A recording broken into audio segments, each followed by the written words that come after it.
Isang matagumpay naman na rescue operation ang isinagawa ng Quirino PNP upang mailigtas ang isang person with disability na natrap sa kanyang bahay matapos lumubog sa baha sa bayan ng Dipon, Quirino.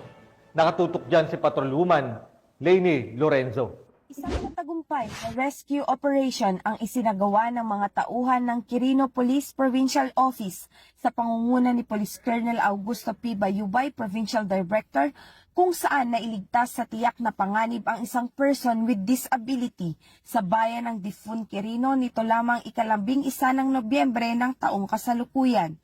Ang operasyon ay matagumpay na naisagawa sa aktibong koordinasyon at pagtutulungan ng mga lokal na ahensya tulad ng Provincial Disaster Risk Reduction and Management Office, PDRRMO, Municipal Disaster Risk Reduction and Management Office, MDRRMO, at Bureau of Fire Protection.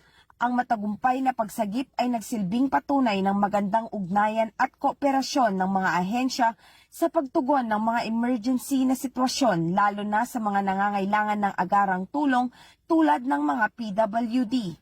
Pinagtulungang ilikas ang residente sa kanyang bahay na lumubog na sa baha sa kasagsagan ng bagyong Nika sa lugar.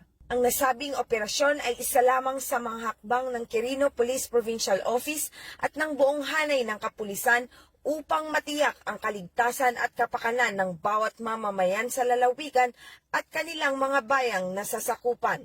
Mula dito sa Lambak ng Cagayan, ako ang inyong PNN correspondent, Patrolwoman Lainey Lorenzo, alagad ng batas, tagataguyod ng Balitang